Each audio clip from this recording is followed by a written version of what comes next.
Welcome. In this video, we will learn how to access Microsoft Teams and set your status.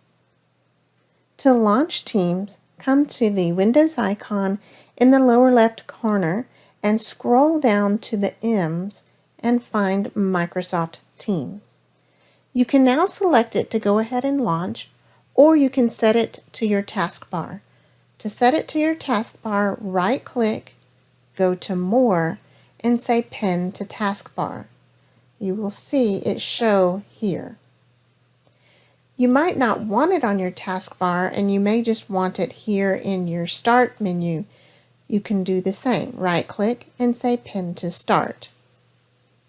Once you're ready to launch, you just select the icon to launch Microsoft Teams. The first time you launch, it may ask you to log in.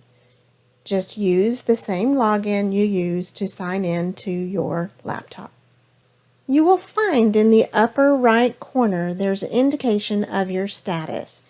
Currently, you can see I have a red dot next to my profile.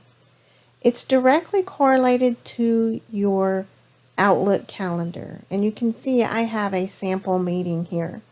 It typically will default to it being busy. So for example, I'm going to open this item and you can see it's busy. You can also, as you create your events, you can, maybe it's just you're planning, you're working in your office and you're trying to block off time on your calendar, but you're really available. You can click on Available and it will change your status in Teams. And sometimes it takes a little bit. I haven't saved this yet. But sometimes it'll take a little bit before it actually shows here. So if you really want it to show immediately and you had forgotten to change that in your calendar, you can click on your icon and indicate that you are available. Here is a list of each status indicator along with an explanation of each status indication. Feel free to pause the video to read through each one of these to have an understanding of what each status symbol means.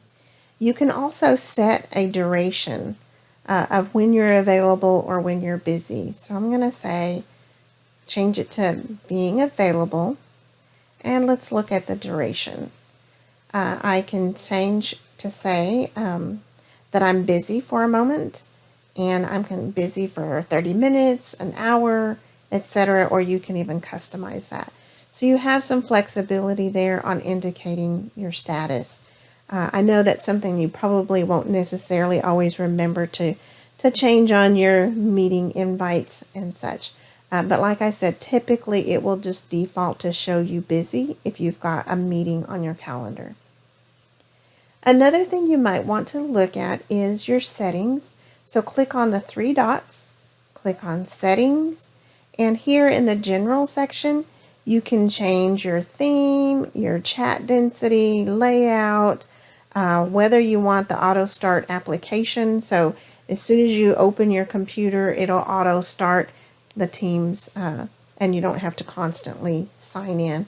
I keep mine at this, but you can definitely change it to whatever preference you prefer.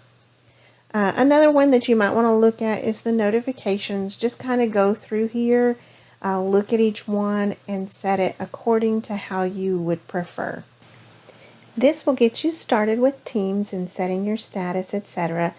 But be looking for new videos on the features over here on the left. There is a lot more to Teams than what we've just shown. So.